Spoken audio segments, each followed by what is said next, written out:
Welcome back sa ating channel. Dito kami sa Marine Base, Gala-Gala. Karungan Beach Resort. Okay guys, so many people. Kami lang dalawang mag-asawa. Wala na kasi namin. Kasama pamilya ko. Di niya rin kasama pamilya niya. Kami lang dalawa. Lahat-lahat muna ako.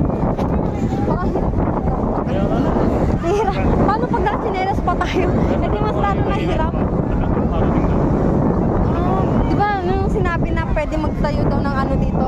Yan sa mga lamay-lamesa sa mga puno-puno na yan. Pwede ka magtayo daw dyan eh. Slanting, paano ka ba